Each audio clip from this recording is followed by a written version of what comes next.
Hello everybody and welcome to the last week of the semester before the exam. Today we're going to be talking about stacks and queues. So we finished talking about programming in C++ and we talked about linked lists. And so this is more of like a teaser of what is to come when you take the 302 course, which is the data structure course. So this will be in the exam, but it's not going to be heavily focused on. And so it's kind of going to be split into two parts. I'm going to talk to you about the concepts of stacks and queues, and I'm hoping to finish that today for sure. But then I also want to show you how to implement them. And as you'll see, there's different ways of implementing them, because kind of like when you think about an array or you think about a linked list, they are implemented in a specific way. We're going to kind of distance ourselves from that and think about a data structure as a concept of a way that our information is stored. And then thinking of that, there are many ways that you could implement it. Okay, so like if I told you, for example, I'd like you to store a list of information, and that's all I said, I want you to store a list of information, then you could interpret that in different ways and implement it in different ways. So for example, you could use an array, but you could also use a linked list. Now, which of those you would prefer would depend on what operations you're going to do on it. So if, for example, you're going to be inserting and removing a lot of things, often, then you would like to go with the linked list because you have the ability to do that quickly. With the array, you have the problems of the array being a fixed size, so you have to play around with that. If you need a bigger array, you're gonna have to copy things over to a bigger array and so on. However, if what you're looking for is the ability to search through that list quickly, then you might want to store it as an array in a sorted manner so that you can then use something like binary search, which we haven't quite talked about how binary search works, but it allows you to search quickly. The biggest thing being that an array, you can access any index of the array immediately by just, putting in like the brackets basically. So the time it takes is, let's say you have an array A and you want to access what will be the 6th index, because again, we start from 0, then that will be something that happens immediately. With a linked list, you have to traverse the pointers to get to the 6th item or the 6th node of the list, right? And in data structures class, you're going to learn other kinds of data structures, well, as the name implies, to store information that has advantages. For example, you're going to learn, eventually you're going to get to learning what an ABL tree is, which is kind of like the best of both worlds when it comes to fast insertion deletion, but also fast search time, potentially, because you're going to log in, which you'll learn about what this time complexity and space complexity means in 302. So this is really kind of a teaser into that.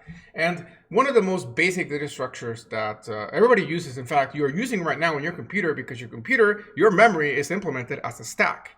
And so that's one of the most basic data structures that is good to know. But I'm actually going to start talking first about queue, because that one is a lot more easy to understand, and we use it every day. Well, not every day, but whenever we go to the grocery store. And so a queue, as I suppose it's, when I think of the word queue, I think of like British for some reason. Enter a queue.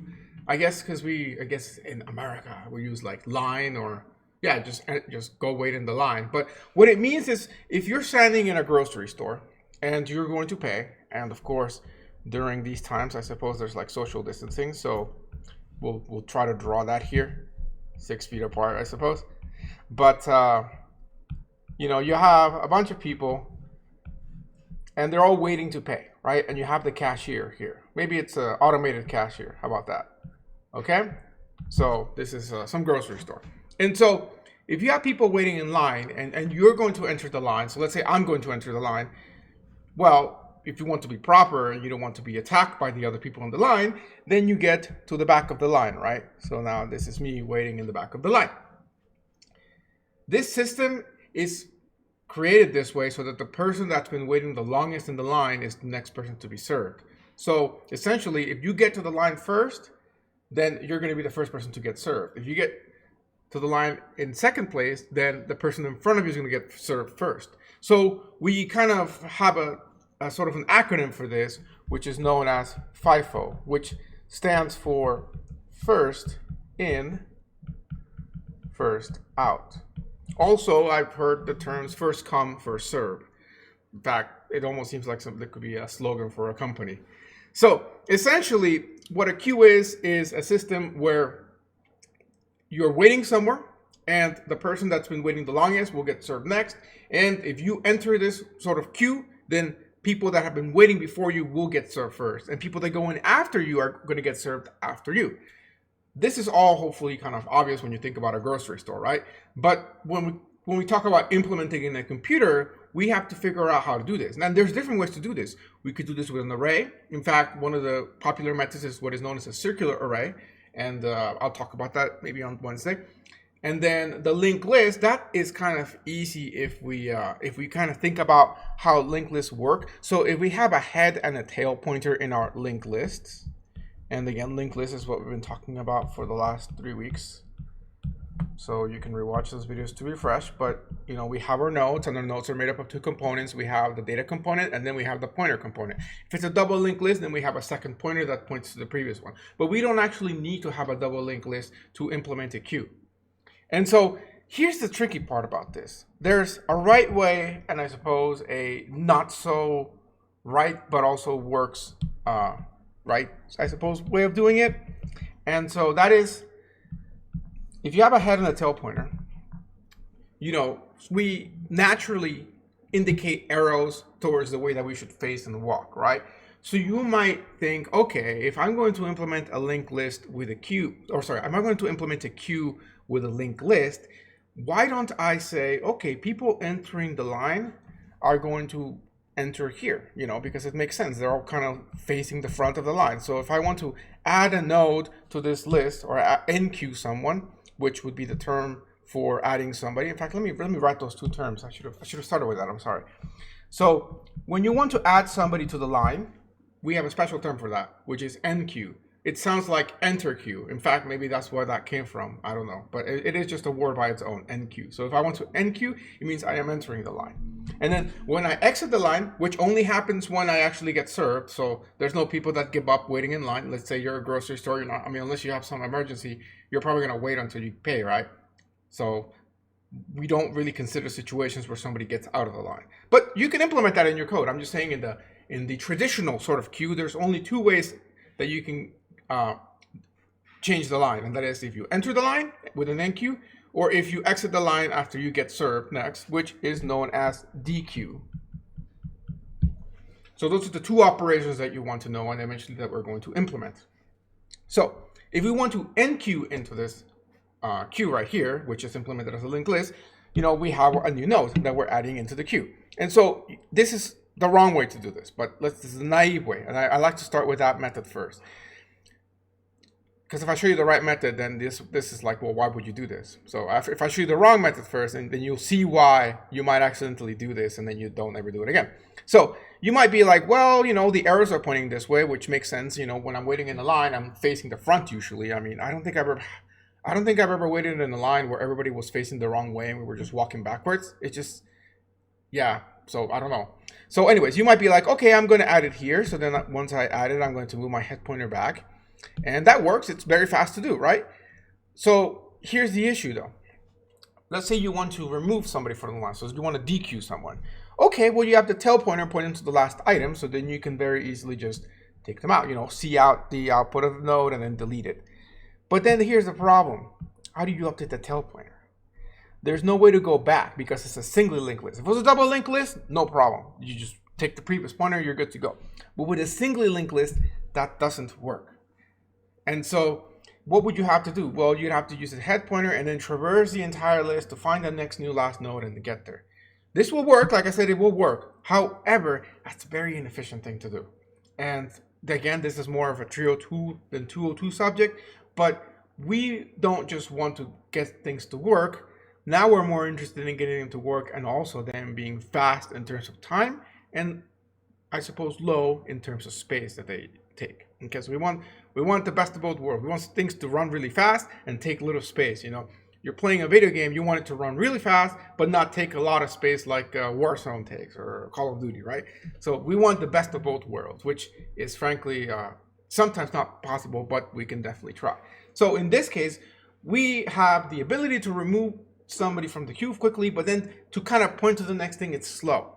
So while this could work, we can very easily change how this is running to make things be fast, both for enqueue and dequeue. And that is, instead of enqueuing or adding to the queue where the head pointer would be, we're actually going to do it where the tail pointer is at. So whenever we want to add something to our queue, so maybe let me shrink the queue a little bit because it's kind of, oh, we're gonna shrink that person. Sorry, here's your likes back. Okay, so we're gonna add this to our queue, right? Is it how big that is? I bought that game and I haven't played it yet. So we have this we're gonna add, but now instead of adding things to our queue back here, we're gonna add them on the what I would consider to be the tail end of the linked list. So when we enqueue, we're gonna add it to the end, and that's very easy to do because all we gotta do, and we did this before, is basically add a node to the tail. I mean, we did this with the double linked list. I'm gonna show you that again with the code. But all we need to do is access the tail pointer, and then go ahead and do, let's call N for next, and then D for data, okay, for these nodes. So what we're gonna do is we're gonna access TN, which is gonna get us to what is right now set to null, and we're gonna set that to the new node. Let's say the new node is pointed by a pointer called temp. So we'll say temp TN gets temp, and that basically links the node. So that is adding it. That is basically making this pointer now update to point to here. And so after that, we just need to update the tail pointer so that we can keep adding things. And that's again a single operation that we have to do by saying T gets temp. That works too, but also you could have done T gets TN. Either of these will do the same thing. It's I think the first one is better because it's less pointer stuff, but the second one might actually make a little more sense to you. So as you can see, that they're the same because of this line, right? So by doing that, we are now updating the tail pointer to point here. So we're able to add to the line to enqueue quickly. There's no traversing of the linked list required. But now, okay, we could do that before with the other method. So let's see if the dequeue though is better now. So the dequeue now is gonna happen here. So this is really gonna be like the front of the line now, and this is the back. So this is like, again, this weird scenario where we're in a line where we're all kind of looking the other way. That's okay. The computer doesn't care which way it's looking. So now we want to dequeue something. So that means remove something from the front of the queue. We have the head pointer there. So we can go ahead and, if we want to print out the data before deleting it, we can say, C out or whatever, or returns HD or whatever. So store that somewhere and then return it, whatever you want. Do whatever you want with the data. But now when it comes time to actually remove it from the queue, all you're going to do is you are going to delete this. But before that, actually, yeah, be careful, dangling pointers, I almost missed it. We want to update the head pointer. So do this as a multiple operation. Make a pointer and basically call this temp again. And we're going to make it point to whatever head is pointing. So we're going to say temp gets head, okay? And then from there, we are going to update the head to point to the second thing so that we don't break our head pointer. So we can do that easily by saying head gets head next. Or you could also say temp next. So that makes it point there. And then now we can go ahead and say delete temp, or do your HD, or well, in this case now it's temp D. Let's say you want to print it out at this point. So you can go ahead and say C out temp D. So just, I'll just erase that. And then let me make myself some space here. This is the only part I miss about being in an actual board.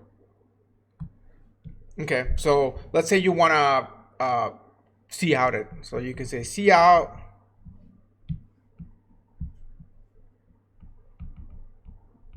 temp data. And then finally, when you're done with it, just delete temp. That will deallocate it. Okay, and that's going to basically snap it out of existence. Again, we were basically able to use the head and tail pointers to immediately insert or immediately delete. We no longer need to traverse like the other method. So this is the ideal way of implementing a queue in a linked list. And again, we'll code this out. What we'll do is we'll modify the current code that we have. We'll just add a queue in the dequeue function essentially. So, and by the way, I guess when you're implementing a linked list as a queue, you call the head pointer, just call it front, and then you can call your tail pointer back. And then everything looks nice. But I'm going to leave them as I had them before because otherwise the code that I explained is no longer relevant. So, yeah. Does anybody have any questions about how a queue functions, essentially? Another way to represent the queue would just be like visually is you can, well, I like do a vertical line, but horizontal matters too. And then, you know, if you say NQ, which you can abbreviate like EQ, then you just add things to your queue. Like let's say we NQ the numbers 1, NQ2, NQ3. And then let's go ahead and maybe DQ ones. DQ doesn't have any parameters because it usually returns, by the way. Hello from my puppy. Go puppy.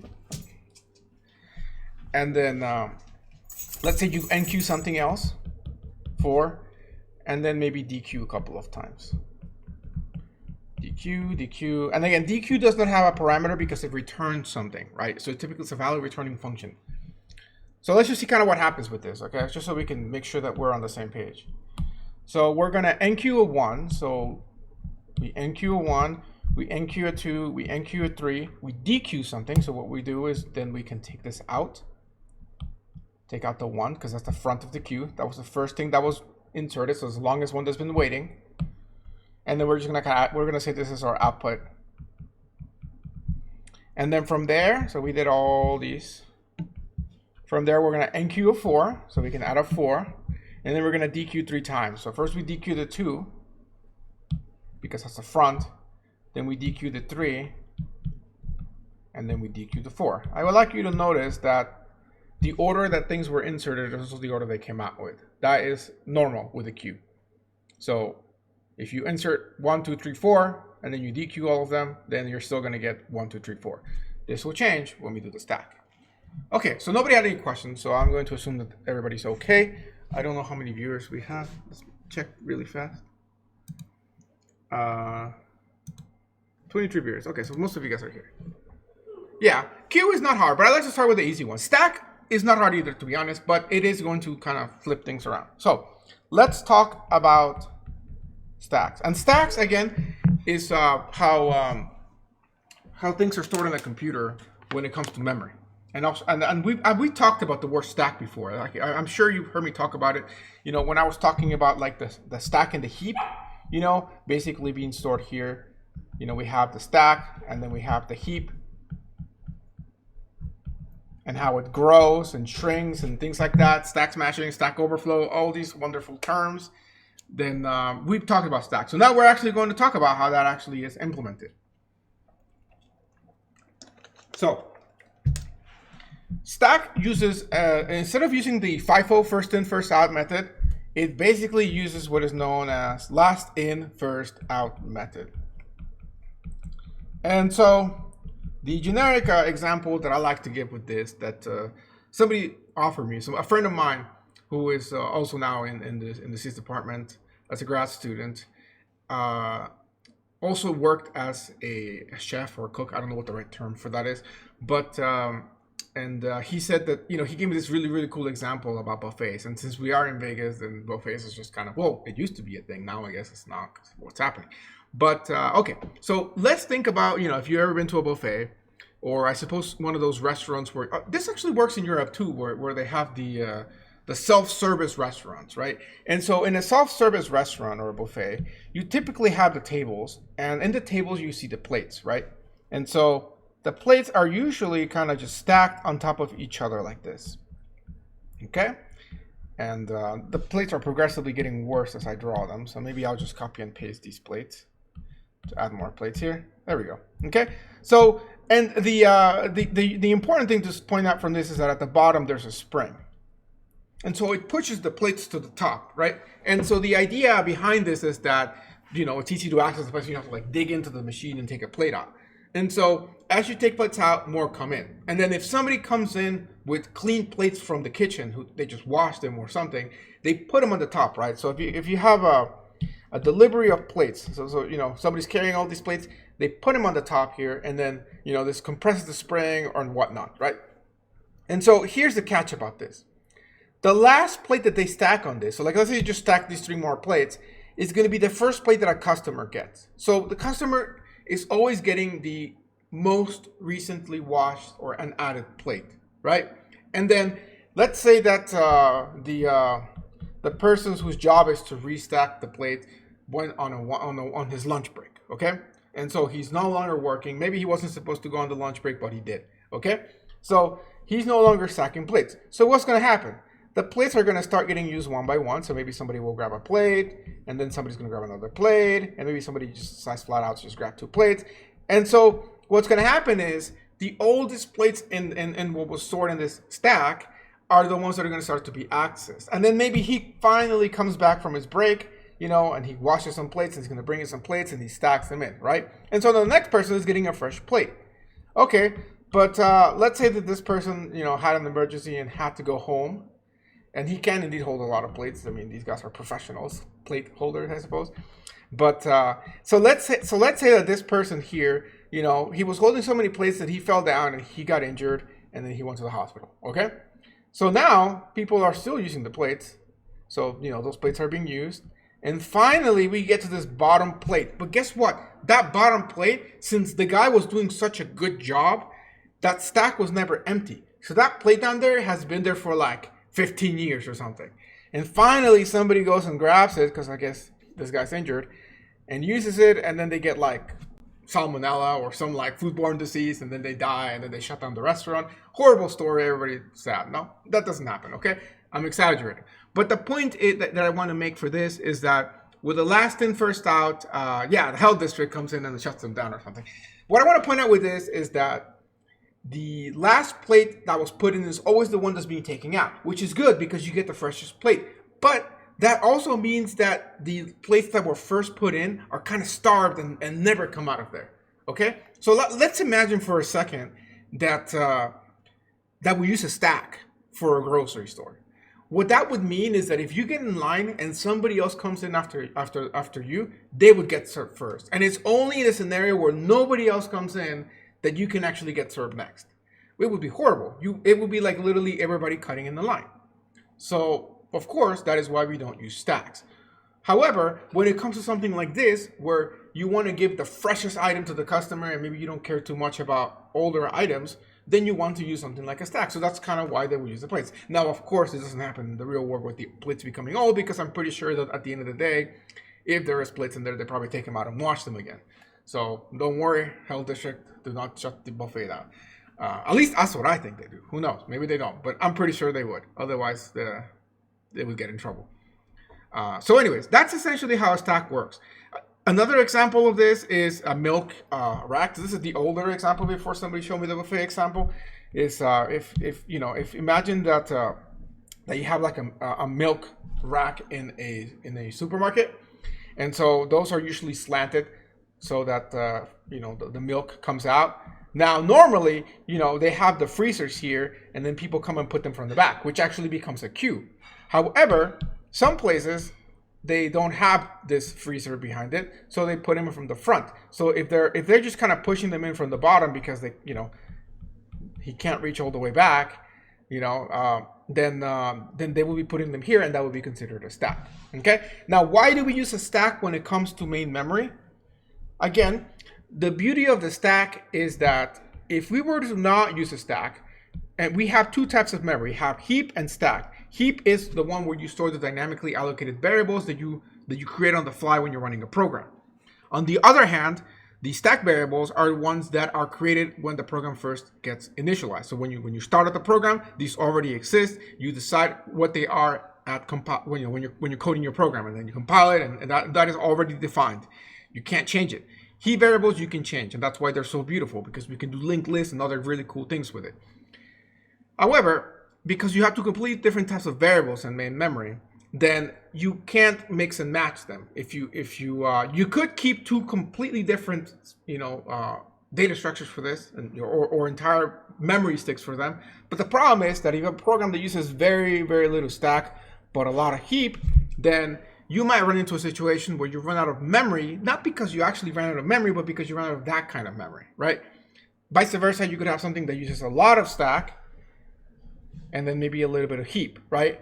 And if as long as it doesn't run out, you're okay. But let's say that this required this much. This extra here could have fit here, but because you've completely separated them, you're wasting space. So what do? Well, they basically, well, no pun intended, but they kind of stack them on top of each other.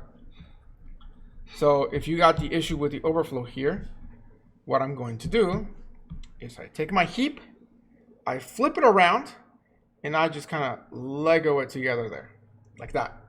And so now, this, first of all, is no longer different memory sticks. It's one shared memory. But I start filling the heap from the top, and I fill my stack from the bottom. And so now I can have potentially a stack that uses all of this of stack memory usage. So this is all stack, and then this is heap. Or vice versa. You could have something that uses a lot of heap, but very little stack. Or you could have even, you don't have to be like excessive, you don't have to be one of those highly demanding games. You could have just a little bit of stack and a little bit of heap and you still be okay. But the point is you have this flexibility now to be able to take advantage and not waste memory. And then of course, the problems with this is if you do end up using so much memory that both of these would overflow, then that's when you have your stack smashing, stack overflow, all those kind of beautiful things. And yes, this is how RAM babies are made, I suppose. So the stacks, very, very useful for this. Other examples where stacks are seen, when you get into 302, I was just talking about this last week in the 302 class, a video on it. When you're using breadth first search and depth first search, breadth first search uses a queue, depth first search uses a stack. So that's an algorithm that requires stacks. What other ones do we talk about in 302 that require stacks and queues? You can, trying to think, well, heaps is a way of implementing a priori queue, but it's not quite a queue itself. Minimum spanning trees, that's sorting. Dijkstra's you don't require a queue either. I don't remember any of them off the top of my head, but stacks and queues are just used everywhere. So, and they're very, very simple data structures, which is why we kind of start with them. So the question is, how do you implement a stack as a linked list as an array? So let's start with the linked list approach again. Again, we probably won't get to the array version of either of these today, but that's okay. We can do that in the beginning of class on Wednesday and then do the review for the final. So, okay. So going back to our linked list, let me just redraw another little linked list.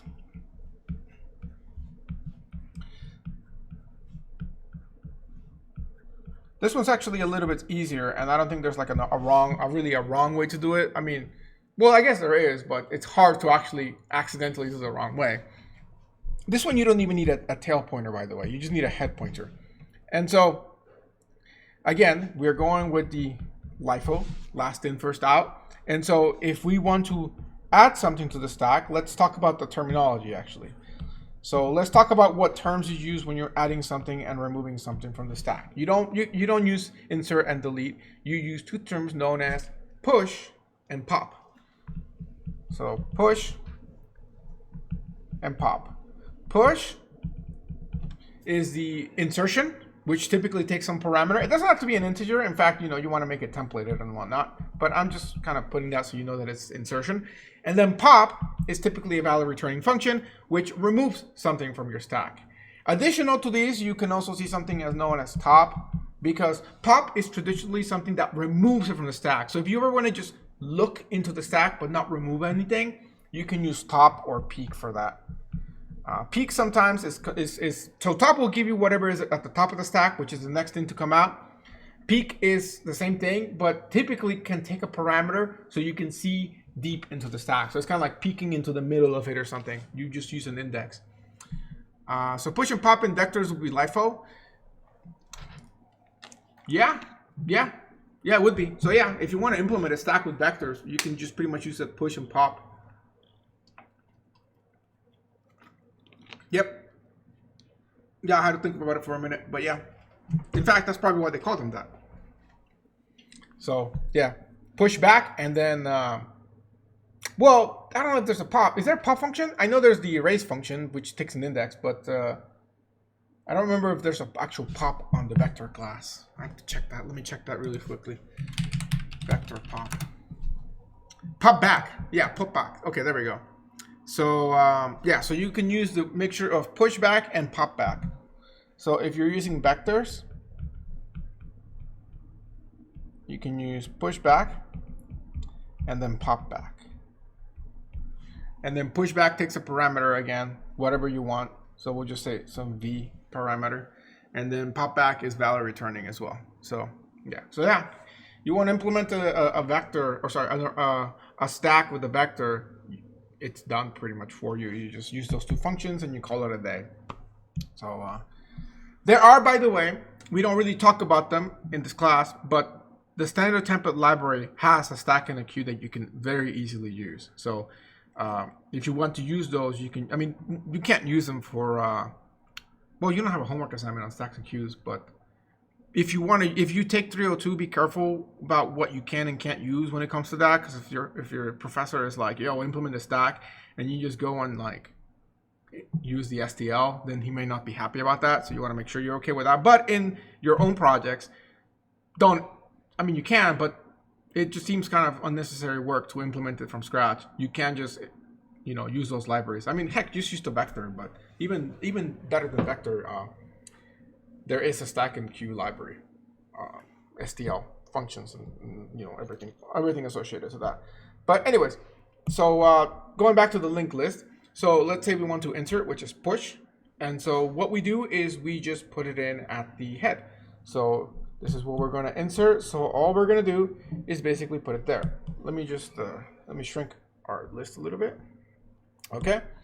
So we want to insert this. So what we're going to do is we are going to find out what the head is. So let's just say that this is being pointed by a pointer called temp. And what we're going to do is we are going to update the next pointer of that. So temp n is going to be equal to what the head is currently at. So temp equals head. The next thing we want to do is we want to just update the head to basically point to the first item again. So we want to say that head gets temp. And then that takes care of your pushing. For popping, again, in this case, if we want to pop something, the thing we just inserted is what's going to get popped out. So to do that, you can very easily, you know, let's say the first thing you do is you want to create a pointer again. So I don't confuse you. Let me do it beneath. So let me copy this, because you might get confused because I'm going to call it temp too. So this is going to be my pop, okay? So if I want to do the pop, the first thing I'm going to do is I just have a head pointer, okay? So what I'm going to do with that is I am going to make a new pointer and I'm going to assign that the head. So I'm going to make a new temp pointer and basically assign it the head. So now I have two things pointing to the beginning of the stack / linked list. Okay, now that I've done that, what I want to do is I want to update the head pointer to be what is going to be the next beginning of the stack. So I want to basically put it there. So it's kind of like the reverse of what we just did. So to do that, I am going to say that head is going to get updated with, and in this case, I can do two things. I could have actually done head next, because head at this point is still pointing to the first thing, so I can update it this way. I can also say temp next as well. Either of those will work. Okay. All right. So, and then that's because, again, you literally have the line where I'm saying that, you know, they will have the same thing. So from there, what I want to do now is I want to print it out or return whatever I want to do with the value that is currently stored there. So let's just say that I want to just see out it. Why not? See out temp, not head. Temp data. Okay.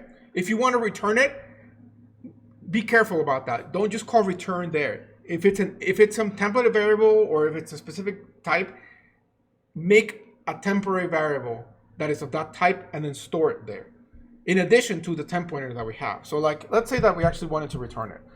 So this was a function. I mean, we'll do that when we code it in a minute here. But let's say that this is integers. So what I can say is like int a for answer or something is going to be equal to temp data. And the reason I want to do this is because I want to deallocate, you know, no memory leaks, the temp pointer. But now, if I wanted to return it, you know, I might naively say, well, return temp data, because that's where it's stored. But that is technically accessing a dangling pointer. And dangling pointers are a bad thing to do because bad things can happen. You know, some computers, some specific operating system might not like that you're doing that and may segfault, or it might be okay. You know, it's undefined behavior at this point, and it's scary stuff, so don't do it. So that is why instead, you know, I have that temporary local variable, so I can just say return A or something, and then I'm done with that, okay? So this is literally what we're gonna code. We probably just copy paste it into the machine and it'll be okay. So what that will do is essentially delete that, and we're good to go, okay? So that is pretty much how you pop out of the stack. So now you have seen queues and stacks, you know, two operations each that you gotta know, enqueue, dequeue for the queue, pop and push for the stack. Top, the only difference with top is it will be a single line of code, which would be like return HD, and I'll show you that one. And by the way, there, you know, nobody stops you from having like a top or peak in your queues. So you could potentially have a peak function in a queue to see like what is the second item waiting in the list and whatnot. It's just traditionally the two main functions that each of these has is your insertion and deletion, right? For most data structures, this is something that you learn in Trio 2, but there's really three components that make a data structure, and that is you're inserting, you're deleting, and then sometimes this deleting can be considered two things into like your retrieval. Some data structures retrieve and delete at the same time. Some retrieve only, but there's also a delete. So like a stack would be a mixture of both delete and retrieve, because when you pop something out, you are removing it from the stack. So you're like, it's like you ask me for you ask me for this, and I'm like, okay, take it, and then just throw it at you, and you're like, whoa, okay. If you don't catch it, it's gone forever. So your only chance of getting it is when they throw it at you. So that would be like a pop. Same thing with a queue. When somebody gets out of the line, you know, you have that one chance to get it. If you miss it, it's gone forever, kind of thing. Other data structures, you know, they're not that aggressive at that. They're like, you can access things, but then you can also code delete. So, and for inserting, it is, again, you have this, you give it, you know, bam, it is inserted. So yes, those are the pencil things for the iPad. So yeah, that's pretty much it. So now what we're gonna do is we're gonna code this, since we're pretty good on schedule. Okay, so all right. So what I'm going to do is I'm going to take the code that we did last class. I think it was last class, which was the double linked list code, and I'm going to modify that. Now I like to ask you, which would you like me to code first, stack or queue? We're going to do both, but I can start with whichever you prefer. Do we have any choices? Stack. Okay, so we will go with stack. Oh, that works. All right, stack it is. So what I did is I just copied and pasted the double linked list code, and then I'm going to, I mean, I'll just leave the functions be, but no, I'll leave the functions in there in case you want to play with it, but I'll make new functions. We're not going to use the current functions, at least some of them we won't. Like, we don't really need to use this insert. We're going to make a brand new insert, and then we don't need to use the delete. We're gonna make brand new delete, which will be our pop. But I'll leave the functions in there just so that, because I will upload the code to, you know, you can have like a more complete code. So yeah, okay. So I'm trying to think what I wanted to do. Oh yeah, I want to just make sure that the code compiles. You know, I didn't make any accidental changes. So this would be on folder 16. So that would be CD, actually, yeah, CD 16. Okay, so, all right, so we're good. It compiles, so therefore it must work, right? Okay, so the two functions that we're going to create here are going to be our push and pop. So push is going to take a parameter. Now, I think we used bar for this. That was the type def thing that we did. So yeah, we'll go with that again. And then for the pop, we are going to make it a bar returning function, I suppose. Like that, okay? So those are the two functions that we're gonna make. And then, yeah, the rest of the code will support us, so we'll be good. So what I will do is I'm gonna comment out this code that we had before, except for maybe the print one. That would be nice to have. Okay. And so, and I guess, oh, you know what? Here, hold on. let's just comment out the entire thing because I would like to use a different data structure or name for it. You know, call it stack. You know, we could actually implement both of them in the same file. So we'll copy and paste this. So we'll call this just a stack. Okay. So let's go ahead and start out by writing the code that we want to achieve, and then we can implement the supporting code for that. I think that's a good approach for this. So what we want to be able to do is say something like stack.push, and then maybe like push, like this could be letters. So we're going to say we're going to push A, and then we're going to push B. I forgot to tell you something interesting about the stack. So you'll get to see it in action here. And that is what happens when we push in 3 letters in this order, how we're going to get them back. So yeah. Okay, so we're going to push all that in. Then maybe we're going to call the print function so we can see the current state of the stack. And then we're going to pop them all out. And maybe since the pop is just going to return it, then we're just going to say cout stack pop. So that's the second pop, and then the third pop. Okay, and something you got to be careful about in both when you're implementing both a linked list and when you're implementing both a queue and a stack is what happens when you try to dequeue or pop from an empty data structure. So like if you have an empty stack and you pop, you got to be careful about that because that is potentially an error, right? Because it's like you're trying to get something out of nothing, and so the best thing to do is just to have an error check to see if access null pointer so you don't crash. But you have to handle that. Just beware of that. So we can kind of implement that issue by saying stack pop one more time because at this point the stack should be empty. So hopefully we're gonna make it so we get like an error message or just not do anything. Oh, by the way, just thought about another one for stack. If you want to convert infix notation to postfix notation, so that's a whole different story. I don't want to enter that, but that's another algorithm. So you can go ahead and Google infix to postfix. That uses a stack. Infix to postfix or postfix to infix? Well, to evaluate postfix, you need a stack for sure. For converting infix to postfix, I believe you also use a stack. Yeah. So yeah, if I have time, maybe I'll mention that on Wednesday. Because once we have implemented a stack, we can use it for whatever we want. Because we did make it pretty flexible. Okay, so this is the code that we want to achieve. And then maybe at the end we can again try to call the print. But now we go ahead and try to implement these functions. So let me go ahead and pop open the code. There we go. So this is going to be, I believe that this was the insert. So as you can see, it's gonna be pretty easy to implement these actually. The hard part was getting this linked list to work last time actually. Now we're good to go. So I'm gonna go ahead and just implement it right beneath the function here. So we're gonna say void, and then we're gonna list the class name, which is double linked list. You know what we could have done? I'm gonna go ahead and do this because it's actually good review for the test. Is instead of modifying this function, why don't we use inheritance and make a new class? Yeah, so, that's actually that's good review for the test, to be honest with you.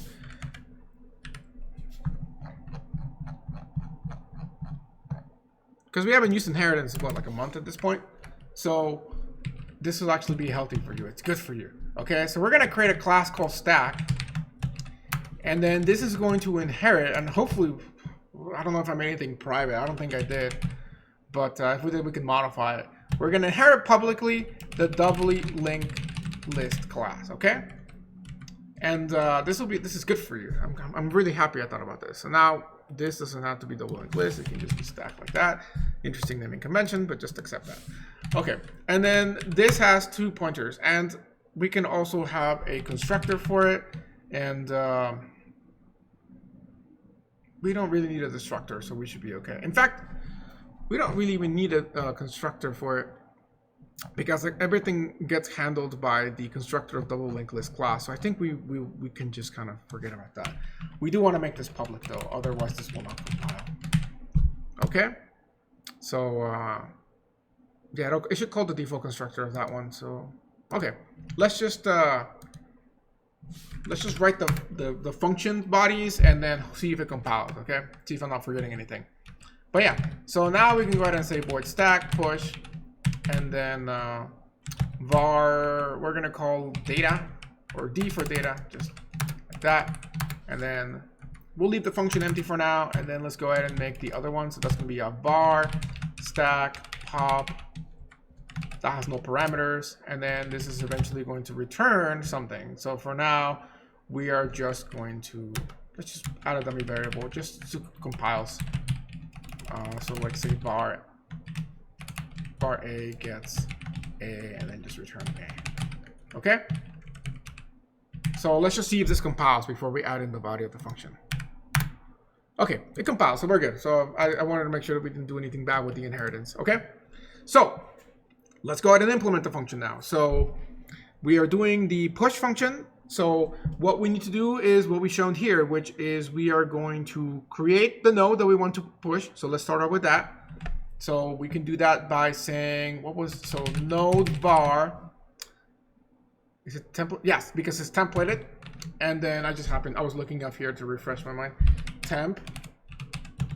And then that is going to get a new node with a value, which is whatever the data contains. So what we're doing is we're taking this parameter that is passed into the function. So that's like the A, B, and C. And then we are calling the constructor of the node class. Let me take you up there to refresh their mind on that, and mine too.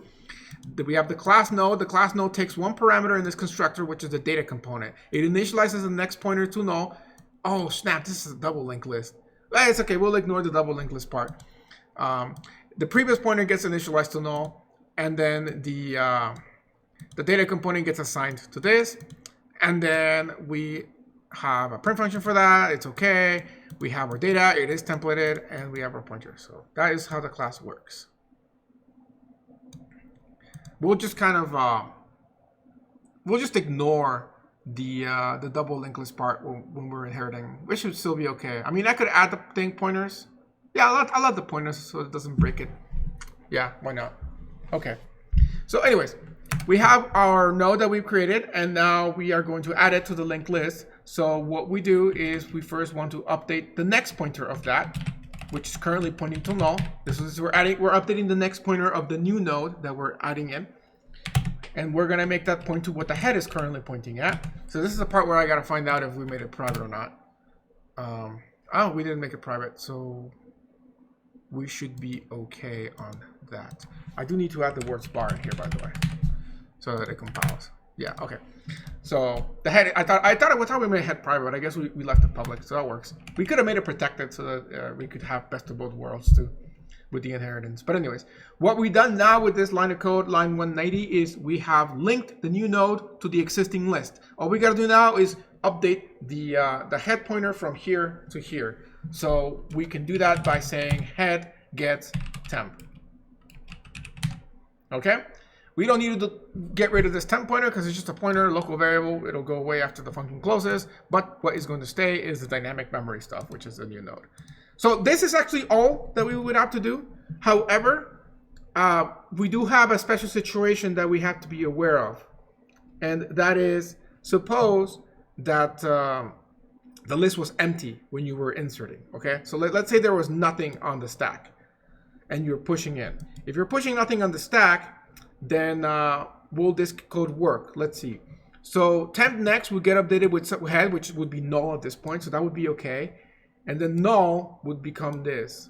So yeah, this actually was this. Oh, well, this would actually work the same way. So, but you gotta make sure you consider that scenario. Okay. So that's something I didn't talk about, but as you can see, the code works either way.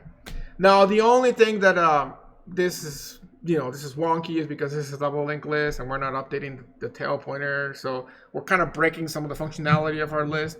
Like the print backwards wouldn't work anymore, but I think the print will work. So we'll let it be like this and see if it works.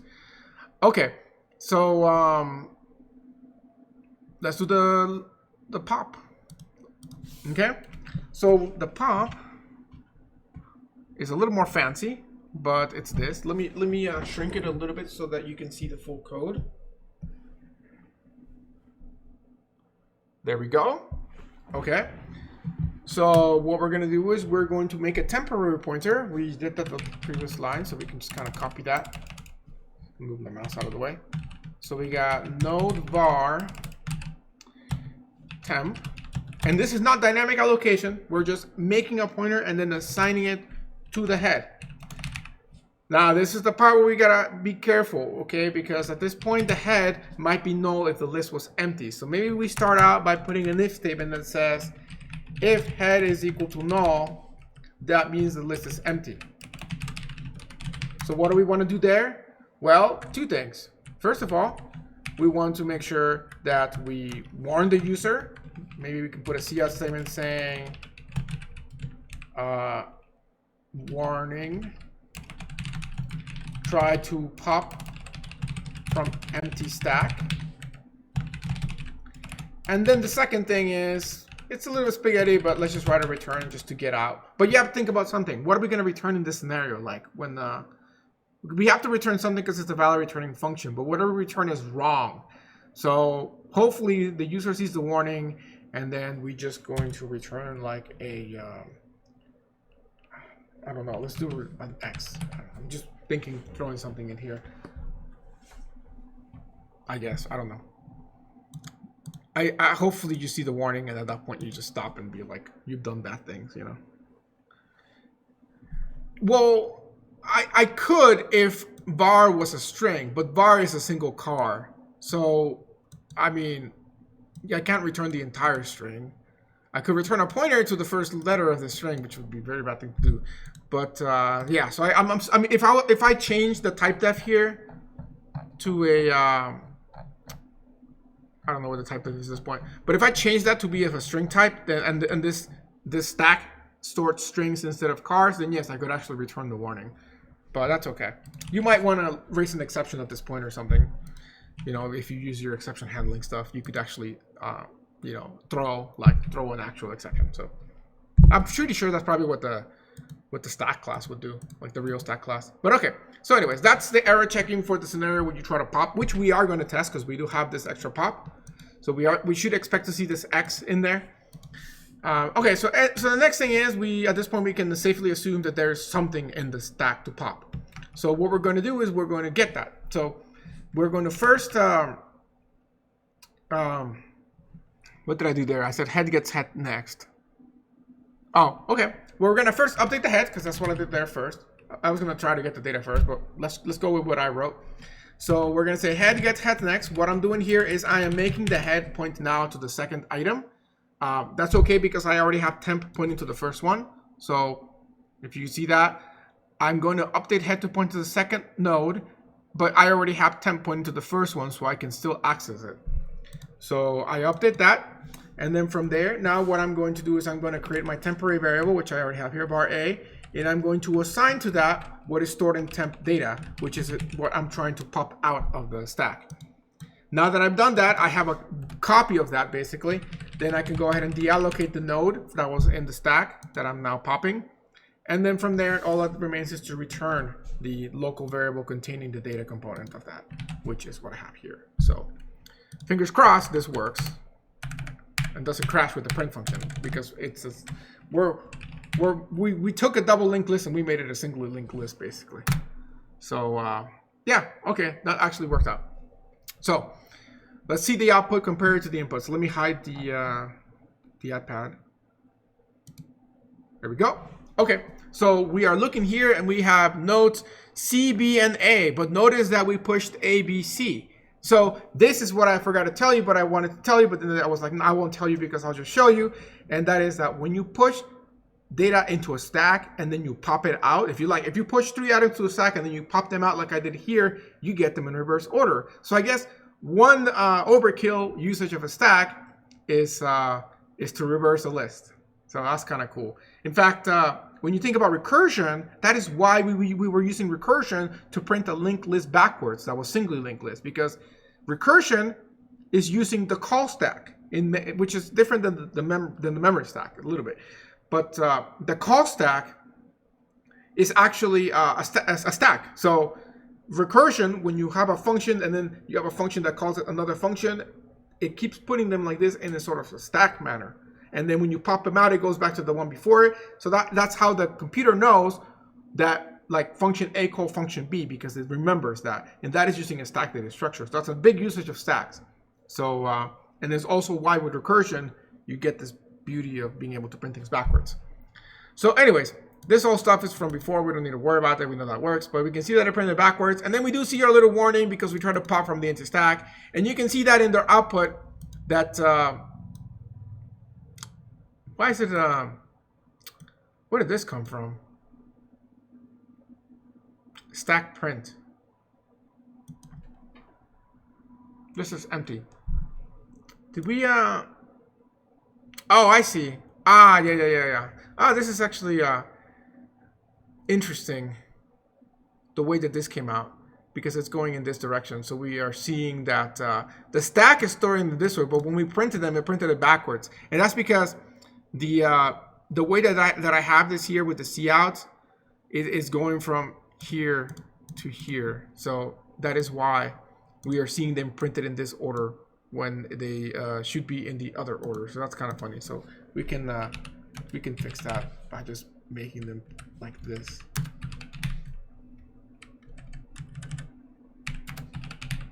There we go. C++ just pulled a quick fast one on us there. So we can see that now we're just seeing the X from that. So okay, where's the other text though? Oh, here they are, CBA. So let me put some spaces in between them so you can see them better. Or actually maybe just line feeds.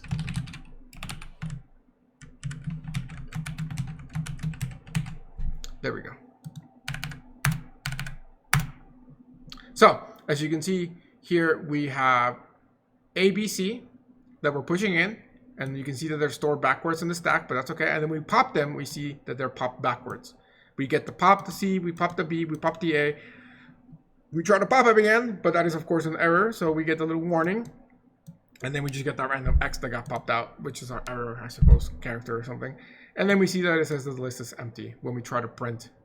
This is me calling the print function. So that is why here, because before, they actually printed in the backwards manner that they got popped. And that's because when you have your cout statement, it's kind of running from right to left. So that's why I had to make them different cout statements so you could see that. But anyways, that is how you implement a stack. Now I'm going to copy and paste this whole code into the queue, and we're just going to add on to this code.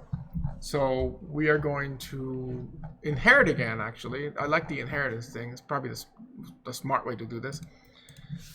We're going to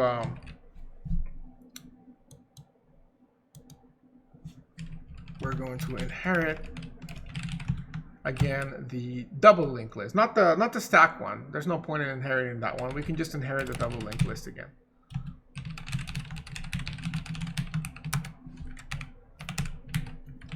And then the two functions are going to be our enqueue and dequeue. Enqueue is always like a mouthful. You know, it's a lot of EU with the QU. It's very easy to mess that up. Okay, make them public again.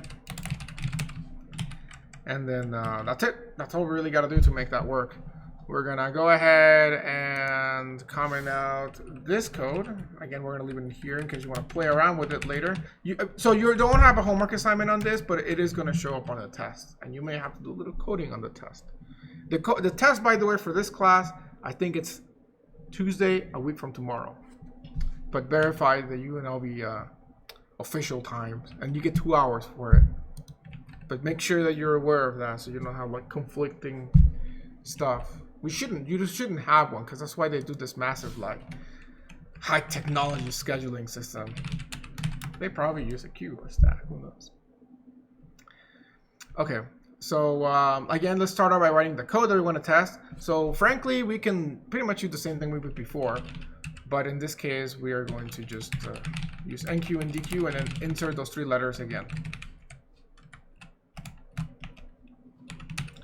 All right, it is weird typing sideways because the keyboard is like this way. I'll just look at this side. Make it faster. Q.print. And then let's go ahead and remove things. So Q.dequeue. and then maybe add a cout statement. Actually, so yeah, let's do it like that.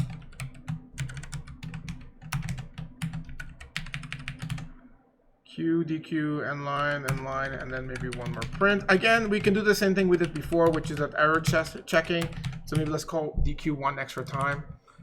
So it's always good to have those scenarios taken care of, because you never know what the people who are using your code will do. So, okay, that is fine. Don't worry about those errors. We will handle that. By the way, why can't you see the end of that? Oh, that's fine. Okay. So, I can move it a little bit. Okay. So let's go ahead and implement those functions. So void q scope resolution operator enq var d for data, and then we're gonna do var q dq like that, and we're ready to go. Okay, so let me go ahead and pop open the iPad so you can see the code. We got 10 minutes. We should be able to finish this. Okay, so this is going to be, I believe, our NQ. Well, actually, that's both NQ and DQ. This is DQ and the other one's NQ. So let me go ahead and start out. Well, it feels weird, but we'll start with the DQ. Why not? Since that is visible. Then I'll mess around with it so you can see the NQ. So for the DQ, the first thing we're going to do is we're going to make a temp pointer that points to the front of the queue, which is making our node var temp point to the head. Okay, that basically takes care of those first two lines you see there. So now what I'm going to do is I'm going to update the head to point to the second item of the queue, and then I'm going to stop for a minute there, because I want to make sure again before I forget to have my if statement at the top again. What happens if the queue is empty when we're trying to dequeue? So for that, I'm actually going to just copy and paste what I did before. If head is equal to null, empty list, warning, try to dequeue from empty queue. Okay, so we'll just kind of keep that check in there. Okay, so now going back to this. So we've already created the pointer. We've updated head to point to the second item of the link list. That way we have it ready to go for the next time we dequeue. Then let us go ahead and store the data component in a temporary variable that we can then return. So this is going to be the same thing that we did before. So we're going to say var a for answer is equal to temp data. And then from there, we are going to now go ahead and deallocate temp, since we don't need it anymore, and we have a copy of the data, which is very important that these lines are in this order. And then we can just go ahead and return the data that we have a copy of. And that should pretty much take care of the DQ. The NQ is even easier. Let me go ahead and show you that code, because it's on the right side so you can't see it. Next semester, I'm gonna change this window thing that I have, the code on iPad, to show the entire iPad page, not just the right side, because I really like this whole multi-screen thing going on. It's nice. Okay, so what we have here is the temp node. Okay, so I guess we gotta do the same thing we did for the push, which is basically this stuff here. So we're gonna create a temporary node and then allocate a brand new node and have it point with a pointer called temp. Create that with the data that is passed in. Now that we have that, we're gonna update the next pointer of the node that we just made. And in this case, oh, did I mean to put that in there? NQ temp. Oh, I think that's that might be a typo. Oh no, I have T temp. That's what I have. T for tail. Oh, ooh, we're working with the tail on this one, so we are gonna have to modify our DQ to handle that issue of the tail, because do we have to? only for the case where we are inserting for the first time. So we're gonna modify that actually for this one. But anyways, let's deal with this. So what I'm saying here is I am updating the tail next pointer, which is currently, so tail pointing to the last thing of the linked list, right? So I'm taking the next pointer of that, which is basically the last node's next pointer, which is pointing to null, and I'm updating that to point to the new node that I just made, not head. Okay? Let's delete that. That's what happens when you copy and paste. So we're taking the last node of the list at that next pointer, and we're updating into the new node that we just added in. Then we're going to update the tail pointer to point to that new node like that. Okay? So this is all great, but it does require something, and that is here that there has to be already something in the linked list. Otherwise, we are accessing a null pointer, so null pointer exception. So we need to have a special case here where if the list is empty, then tail is going to be null. So we need to basically handle that scenario. So we can say if tail is equal to null, then list is empty.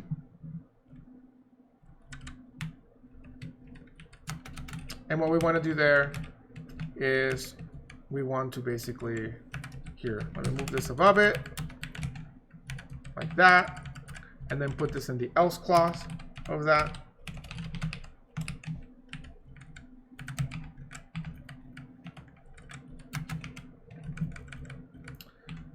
What I want to do in this scenario here is I merely say tail gets temp, and that's it. And technically speaking, so I don't break this, head also gets temp because it's the only thing in the list. Okay, so that will take care of handling head and tail on that one, but I do need to also handle that with the DQ, the scenario where I am deleting, like, for example, the last item in the list. You know, if I'm deleting the last item on the list, then I gotta make sure that I make tail be null, basically. So I can do that right here. So let's see, head gets next. So if head is equal to null, that means after this, then that means that head next was equal to null, which means that is now an empty list. So I want to make sure that tail gets null. That should take care of updating the tail.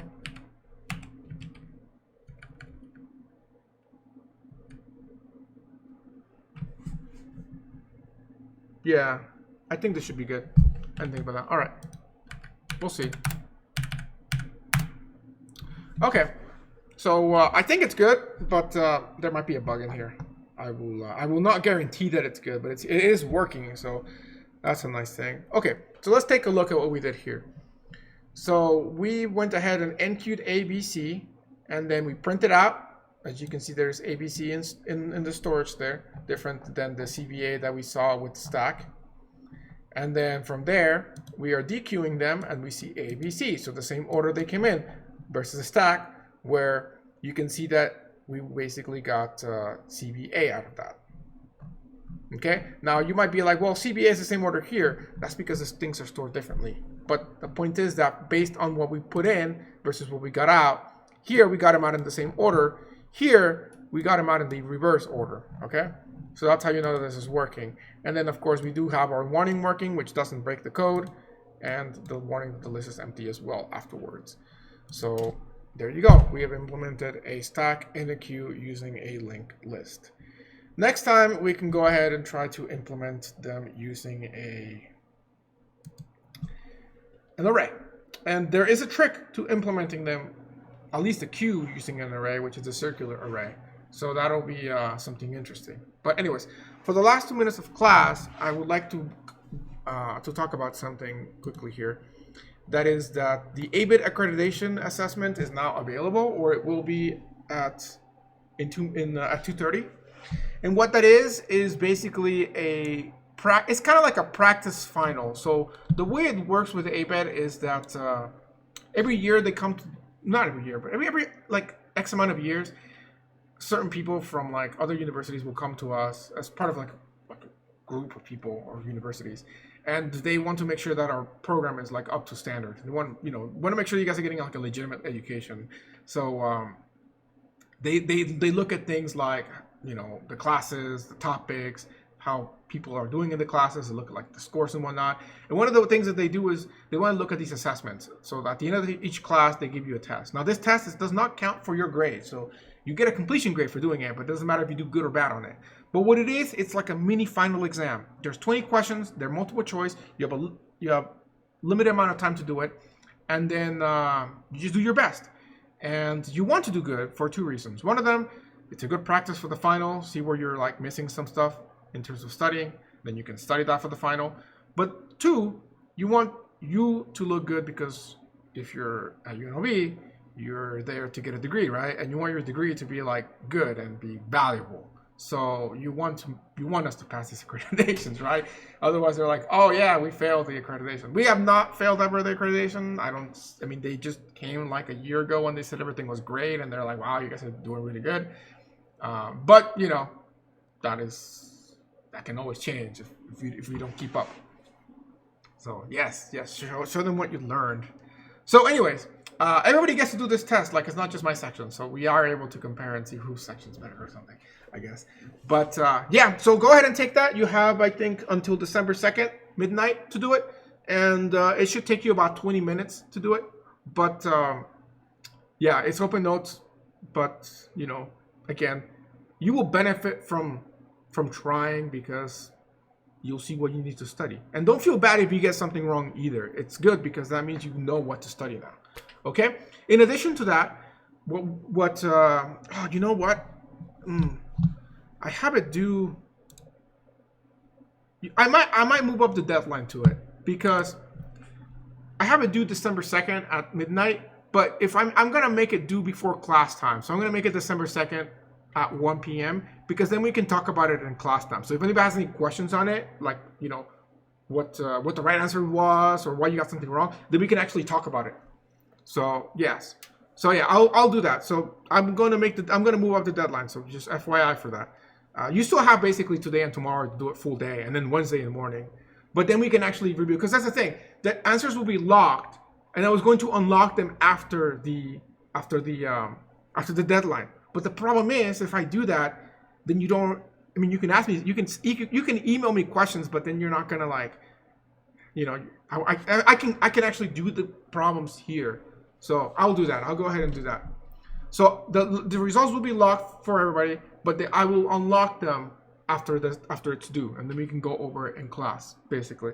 But in addition to that, so Wednesday there will be class, but it'll be a review day. So I mean, we can do a little bit of stacks and queue stuff, but I'm not too concerned about that. But the primary focus is going to be review. So bring questions in, bring topics that you want. Take note when you do this ABET thing of what you're rusty on, so we can go over that. I mean, today we kind of did a little bit of inheritance, so that's good.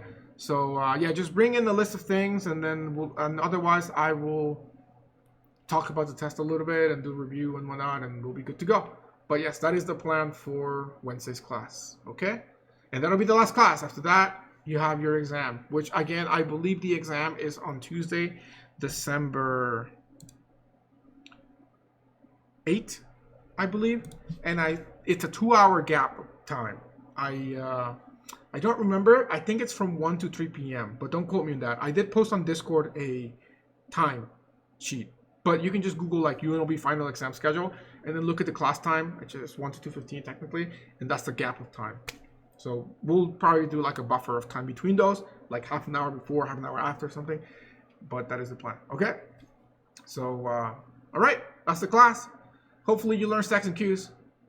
I don't know yet. We haven't made the test yet. I am going to go ahead and make a question pool today with the other instructors and do that. So that will be a thing, though. Normally, I tell you the questions subjects beforehand, but since we only have 2 days, I highly doubt that the test will be completed by Wednesday.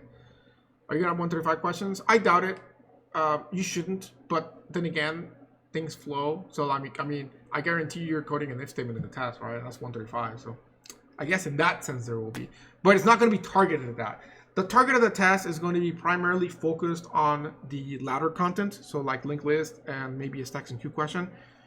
But it is comprehensive, I believe. So you are going to have questions from virtuals again and inheritance maybe, but it will be focused on that. Like they'll make you code maybe like linked list and like, I mean, I could make you code this again. You have it already, but I could do a twist to it. You know, make you code a templated version of this, like what we did today or something. So I'll see with the other instructors, okay?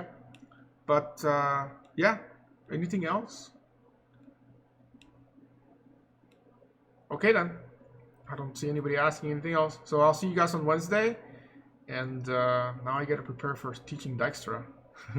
So I'll teach Dijkstra in an hour. So, all right then. Hope you all have a good day. Make sure you get your assignments turned in. Don't forget to do the ABET. Stay safe, and I'll see you guys next time. Bye.